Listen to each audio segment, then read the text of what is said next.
पिछले एपिसोड में इलेक्ट्रोलक्स ने आकर हाओ चेन को जख्मी होने से बचा लिया था और फिर उससे कहा था कि तुम्हें एटर्नल टावर के ट्रायल को जल्दी से कंप्लीट कर लेना चाहिए। इसके बाद हमें पता चलता है कि मून डीमन जैसे ही यहाँ पर मारा गया तब उसके बाद से जेनान पास में बचे हुए बाकी डीमन या तो मार दिए गए या फिर उसमें से बहुत सारे अपनी जान बचाकर यहाँ से भाग गए। जिसके बाद इस तरह से यहाँ के डिफेंडर्स ने इन सभी को मार दिया और फिर तब से यहाँ पर डीमन का कोई भी अटैक नहीं हुआ। अब इस तरह से इनको लगता है कि यहाँ पर ह्यूमंस और डीमन गॉड के बीच का बैटल खत्म हो गया है, जिसके बारे में सोचकर वे सभी काफी खुश हैं। वहीं दूसरी तरफ हम देखते हैं कि अब यहाँ के सभी मास्टर भी वापस आ गए होते हैं और फिर यहाँ का चीफ लिंग साओ इनसे कहता है कि तुम मीटिंग के लिए सभी के पास में अलर्ट भेज दो। इसी के साथ लिंग साओ यहाँ के दोनों गार्ड से भी कहता है कि तुम किसी को भी अंदर मत आने देना, क्योंकि मैं नहीं चाहता कि कोई भी हमारे मीटिंग को डिस्टर्ब करे। तभी इनमें से एक गार्ड कहता है कि यह फाइट हमारे कमांडर्स के लिए भी बहुत ज्यादा मुश्किल था। तब इस पर दूसरा गार्ड उससे कहता है कि तुमने बिल्कुल सही कहा। वहीं दूसरी तरफ हम देखते हैं कि सभी वॉरियर्स एक साथ में एक जगह पर इकट्ठा हो गए थे और वहाँ पर वे अपनी इस जीत का जश्न मना रहे होते हैं। तभी इनमें से कुछ लोग बात करने लगते हैं कि हमने तो इस फाइट को बहुत ही आसानी से जीत लिया और अगर हमारे पास मौका होता तो हम उनको और भी मारते।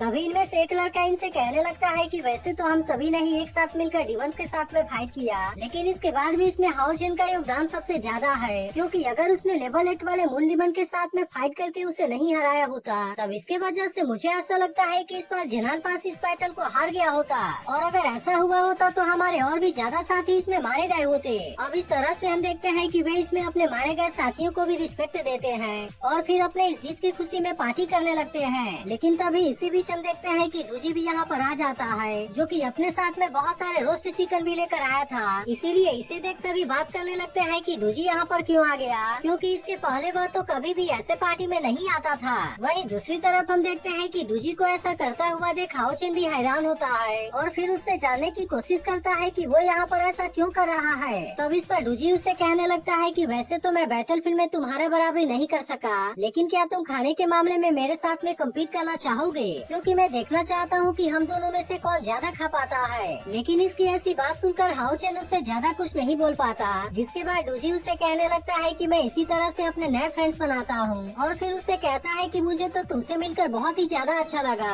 और इसीलिए मैं तुम्हें भी अपना फ्रेंड बनाना चाहता हूँ। तभी वो हाओ चेन से कहता है कि अगर तुम चाहो तो तुम्हारा पूरा ग्रुप भी एक साथ में आ सकता है, जबकि मैं केवल अकेले ही तुमको हरा दूंगा। तब इसकी ऐसी बात सुनकर वे सभी पूरी तरह से हैरान हो जाते हैं और डूजी इनसे कहता है कि क्या इस तरह से तुम मेरे साथ में कम्पीट करना चाहोगे। जिसके बाद हम देखते हैं कि इसकी ऐसी बात सुनकर चेन भी अपने मेडल के साथ में इसके लिए रेडी हो गई थी और फिर हानी डूजी से कहता है कि लेकिन हमारे टीम के पास में हारने के लिए कोई चीज नहीं है। इसके अलावा हम देखते हैं कि वेन युआन और सीमा सियान भी इसके लिए पूरी तरह से रेडी हो गए थे, लेकिन तभी हम देखते हैं कि सायर को हाओ चेन के बारे में चिंता होने लगती है और इसी वजह से मैं चाहती हूँ कि तुम इसमें ज्यादा मत खाना। तभी इसी बीच हम देखते हैं कि इसके बारे में सुनकर हाओ यू भी इसके लिए काफी एक्साइटेड हो गया होता है और वो सायर के साथ में बड़े प्यार से बिहेव करने लगता है। तब इस पर सायर उससे कहती है कि मैं तो तुम्हारे बारे में भूल ही गई थी। फिर हाओ चेन डूजी से पूछता है कि क्या इसमें मेरे जगह पर मेरा बेस्ट पार्टनर पार्टिसिपेट कर सकता है। जिसके बाद हम देखते हैं कि डूजी इसके लिए भी पूरी तरह से रेडी हो गया था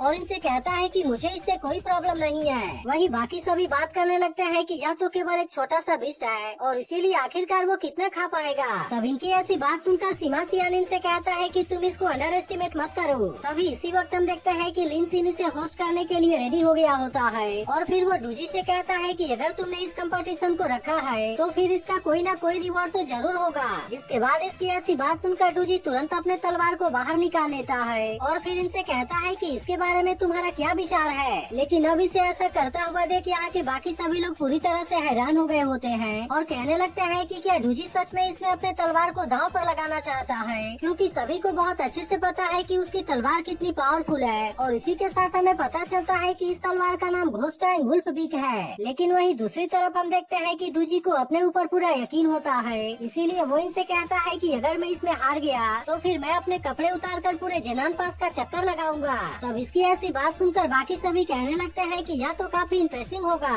लेकिन तभी डूजी हाओ चेन के साथियों से कहता है कि अगर तुम हार गए तो क्या होगा। जिसके बाद हम देखते हैं कि इसकी बात सुनकर वे सभी काफी डर जाते हैं, लेकिन सीमा सियान इसके लिए भी रेडी होते हुए कहता है कि मैं इसमें तुम्हारा साथ दूंगा। तब इसे देख लिन सिन भी कहने लगता है कि यह तो सच में और भी ज्यादा इंटरेस्टिंग होता जा रहा है और फिर वो अनाउंस करता है कि अब इस कंपटीशन को स्टार्ट किया जाए और 10 मिनट के अंदर जो भी सबसे ज्यादा रोस्ट चिकन को खा पाएगा वही इस कंपटीशन का विनर बनेगा। तभी कुछ लोग आपस में बात करने लगते हैं कि क्या डूजी सच में इतना बड़ा है और क्या वो अकेले इन तीनों लोगों को हरा पाएगा। तब इस पर दूसरा लड़का उसे कहता है, शायद तुम्हें पता नहीं है कि डूजी डीमंस को मारने में इतना अच्छा कैसे है, क्योंकि असल में खाने में वो बहुत ही ज्यादा अच्छा है और मुझे ऐसा लगता है कि पूरे जिनान पास में ऐसा कोई नहीं है जो कि उसे इस मामले में हरा सके। तभी इसी वक्त हम देखते हैं कि लिन सिन भी 10 मिनट के टाइमर को स्टार्ट कर देता है, जिसके बारे में सुनते ही वे सभी जल्दी जल्दी से रोस्ट चिकन खाने लगे थे और हम देखते हैं कि डूजी सच में बहुत जल्दी जल्दी खा रहा होता है। तब इसे देख लिन सिन भी इसके लिए उसकी तारीफ करने लगा था और कहता है कि डूजी तो सच में इसमें कमाल कर रहा है। वहीं अब इधर हाओयू भी खाने के लिए बहुत ज्यादा एक्साइटेड हो गया होता है, लेकिन असल में लिन सिन अभी उसे ऐसा कुछ नहीं करने देता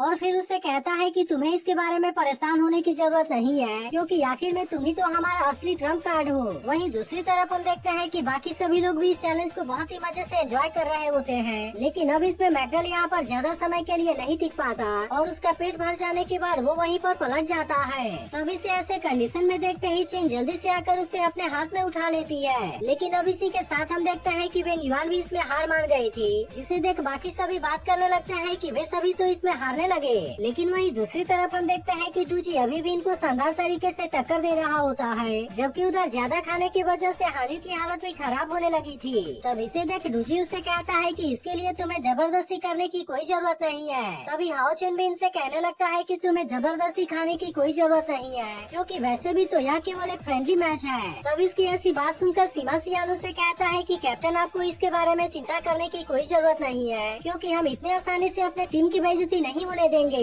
इसके बाद हम देखते हैं कि वो फिर से और ज्यादा चिकन को खाने की कोशिश करता है, लेकिन असल में अब ज्यादा खाने की वजह से इसकी हालत भी खराब हो जाती है और इस तरह से वो भी कुछ देर में यहाँ पर ढेर हो जाता है। लेकिन वहीं दूसरी तरफ हम देखते हैं कि डूजी अभी भी यहाँ पर बहुत सारे चिकन को खा रहा था, जिसे देख सभी कहने लगते हैं कि इसमें डूजी ही जीतेगा। तभी लिन सिन भी परेशान होते हुए कहने लगता है कि इसे तो हरा पाना सच में काफी मुश्किल है। लेकिन इसकी ऐसी बात सुनकर हाओयू अपना कमाल दिखाने के लिए रेडी हो गया था और फिर वो जल्दी जल्दी से एक साथ में बहुत सारे चिकन को निगलने लगता है। अब इसके वजह से डूजी भी इससे काफी परेशान हो जाता है, इसीलिए वो और भी ज्यादा स्पीड से खाने की कोशिश करने लगा था, लेकिन असल में अब वो हाओयू के सामने कुछ भी नहीं कर पाता और इसीलिए वो हैरान होता है कि ये छोटा सा बिस्ट मुझसे ज्यादा खाना कैसे खा सकता है। लेकिन इसके बाद हम देखते हैं कि हाओयू यहाँ के सारे चिकन को खा जाता है और इस तरह से उसने ऐसा करके यहाँ के बाकी सभी लोगों को पूरी तरह से हैरान कर दिया था। लेकिन अब इसी के साथ हम देखते हैं कि इनके 10 मिनट का टाइमर भी खत्म हो गया था और इस तरह से इसमें हाओयू ने डूजी को हरा दिया होता है। तभी हाओयू को देख हाओ चेन उससे कहता है कि क्या आज तुमने इसमें बहुत ज्यादा नहीं खा लिया।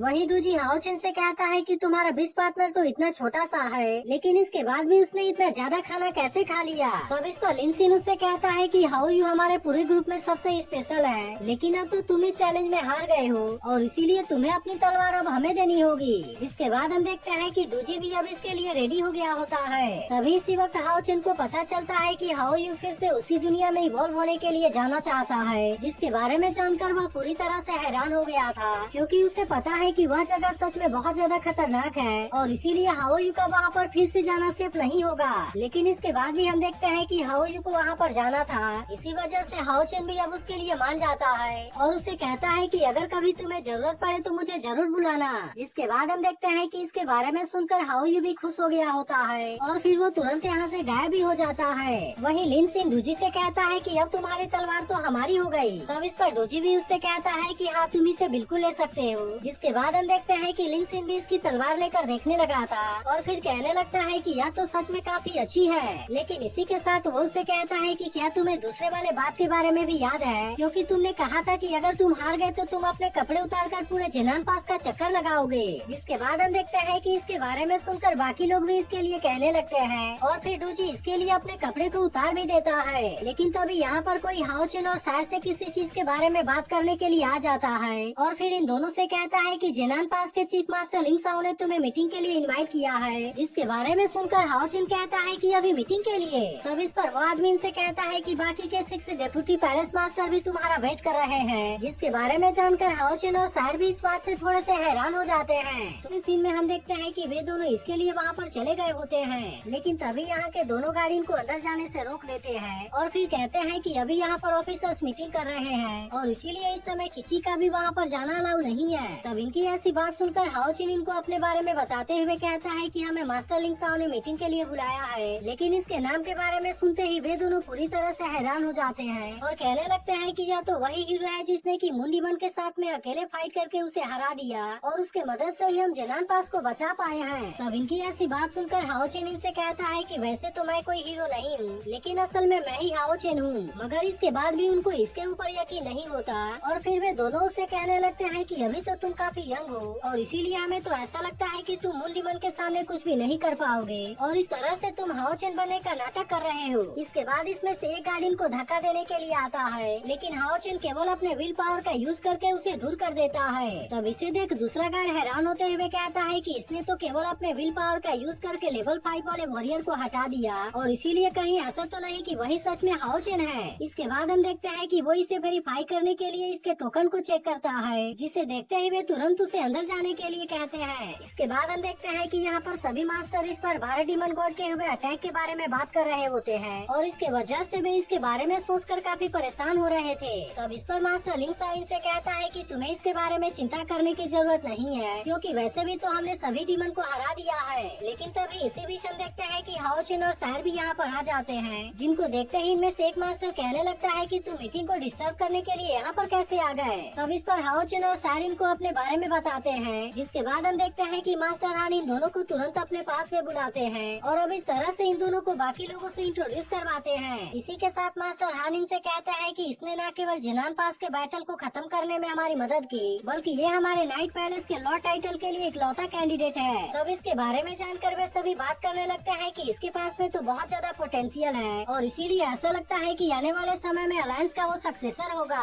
तभी असेसिन हॉल का मास्टर भी कहता है कि सार भी हमारे पैलेस का हेड बनने की इकलौती कैंडिडेट है। जिसके बाद सभी बात करने लगते हैं कि हाओ चेन तो सच में हीरो है। तभी हाओ चेन मास्टर हान से पूछता है कि यह सब किस लिए है। तब इस पर मास्टर हान उससे कहते हैं कि यहाँ पर अभी बहुत सारी इम्पोर्टेंट चीजों के बारे में अनाउंस होगा और इसीलिए मैं चाहता हूँ कि तुम इसके लिए वेट करो। तभी मास्टर लिंग साओ मास्टर हान से कहते हैं कि तुम्हें इसके बारे में ज्यादा टेंशन लेने की जरूरत नहीं है और फिर इनसे पूछते हैं कि हाओ चेन का हमारे हीलिंग हॉल को ज्वाइन करने के बारे में क्या विचार है। जिसके बाद मास्टर हान हाओ चेन से बताते हैं कि ये जेनान पास के चीफ हैं और ऐसा कहा जाता है कि वे बहुत ज्यादा इंटेलिजेंट हैं। लेकिन इस पर मास्टर हान हाओ चेन से कहते हैं कि तुम इनके बातों के ऊपर ध्यान मत दो, क्योंकि हान चियान और इंग सुईफिंग तो केवल लेवल 8 में है, जबकि मैं तो बहुत समय पहले ही लेवल 9 में पहुंच गया था। तब इसके बारे में सुनकर हाओ चेन भी हैरान हो जाता है। जिसके बाद मास्टर लिंग साओ से कहते हैं कि अगर तुम नाइट के पोजीशन को छोड़ने के लिए रेडी हो जाते हो और फिर अगर उसके बाद तुम हमारे हीलिंग हॉल को ज्वाइन कर लेते हो, तब उसके बाद मैं तुम्हें न केवल अपने क्लोज स्टूडेंट के रूप में एक्सेप्ट करूंगा, बल्कि मैं तुम्हें केवल 10 साल के अंदर ही लेवल 9 को ब्रेक थ्रू करने की भी गारंटी दूंगा। और अगर ऐसा हो गया तो आने वाले समय में तुम ही हमारे हीलिंग हॉल के मास्टर भी बनोगे। लेकिन इस पर हाओ चेन इनको सॉरी बोलते हुए कहता है कि मैं केवल एक नाइट ही रहना चाहता हूँ। तब इस पर मास्टर लिंग साओ से कहते हैं कि तुम लेवल 9 वाले सेंट बनकर हजारों लोगों को बचा पाओगे, लेकिन इसके बाद भी तुम केवल नाइट ही क्यों बनना चाहते हो। तब इस पर दूसरा मास्टर उससे कहता है कि आपको पता भी है कि हाओ चेन के फादर कौन है। जिसके बाद हम देखते हैं कि मास्टर लिंग साओ इसके बारे में पूछते हैं, जिस पर एक दूसरी मास्टर कहती है कि वो आपके सबसे कम फेवरेट सिंग्यू है। तब इसके बारे में जानकर मास्टर लिंग साओ भी इस बात से हैरान हो गए थे और फिर वो हाओ चेन से कहते हैं कि अब यहाँ पर कोई भी मजाक नहीं होगा और अगर अब तुम यहाँ पर आ ही गए हो तो मैं तुम्हें जल्दी से यहाँ के सिचुएशन के बारे में बता देता हूँ। फिर वो सबसे पहले हाओ चेन को डीमन के अटैक के बारे में इन्फॉर्मेशन लाने के लिए उसे थैंक यू कहते हैं, क्योंकि इसके वजह से ही लोगों ने समय रहते हुए पूरी तरह से तैयारी कर ली थी, नहीं तो इस तरह से डीमन ने इस बार इनका और भी ज्यादा नुकसान किया होता। लेकिन इसके बाद भी हम देखते हैं कि डीमन के वजह से जेनान पास को बहुत ज्यादा नुकसान हुआ था, क्योंकि यहाँ पर इनके साथ में फाइट करने के लिए 2 लाख डिफेंडर्स को बुलाया गया था, जबकि आखिर में यहाँ पर केवल 50,000 डिफेंडर ही बच पाए, जबकि उनमें से आधे से ज्यादा लोग तो बहुत ही बुरे तरीके से इंजर्ड हो गए हैं। अब इसी वजह से जेनान पास का डिफेंस फैसिलिटी भी पूरी तरह से डिस्ट्रॉय हो गया होता है। इसके बाद मास्टर लिंग साओ इनसे कहते हैं कि इस बार हमने तो डीमन अटैक के फर्स्ट वेव को रोक लिया, लेकिन इसके बाद भी डीमन इतने आसानी से हार नहीं मानेंगे और वे यहाँ पर बार बार अटैक करने की कोशिश जरूर करेंगे। इसीलिए ऐसा ही चलता रहा तो यहाँ की सिचुएशन बहुत ज्यादा खराब हो जाएगी। इसके बाद मास्टर लिंग साओ इनसे बताते हैं कि डीमंस ने हमारे लिए एक लेटर भेजा है और ऐसा कहा जा रहा है कि यह लेटर खुद डीमन एम्परर फेंग सुई ने भेजा था। तब इसके बारे में सुनकर ये सभी काफी परेशान हो जाते हैं। इसके बाद मास्टर लिंग साओ इनसे बताते हैं कि उसके अनुसार अगर हमने फैंटेसी पैराडाइज को उनके साथ में शेयर किया तो इस तरह से यह बैटल यहीं पर खत्म हो जाएगा। लेकिन अब इसके बारे में जानकर ये सभी काफी परेशान होने लगते हैं। जिसके बाद मास्टर लिंग साओ कहते हैं कि फैंटेसी पैराडाइज हम इंसानों का है और हजारों सालों से डीमंस को इसके बारे में कोई भी आइडिया नहीं था और इसीलिए इस बात से ऐसा लगता है कि वहाँ पर इस बार कुछ होने वाला है। लेकिन जब इनको पता चलता है कि मास्टर लिंग शाओ इसके लिए अग्री भी हो गए हैं, तब इस पर ये सभी उनसे कहने लगते हैं कि फैंटेसी पैराडाइज में स्पिरिचुअल फर्नेस है जो कि हम इंसानों के लिए बहुत ज्यादा बेनिफिशियल है, और इस ट्रेजर के वजह से ही हम इतने सालों से स्ट्रॉन्ग बन पाए हैं, और इसीलिए अगर हमने इसे उनके साथ में शेयर किया तो ये हमारे लिए प्रॉब्लम नहीं होगी। लेकिन इस पर मास्टर लिंग शाओ इनसे कहते हैं कि तुम सभी मेरे डिसीजन के ऊपर यकीन करो, क्योंकि फैंटेसी पैराडाइज के बारे में मुझसे ज्यादा और कोई नहीं जानता।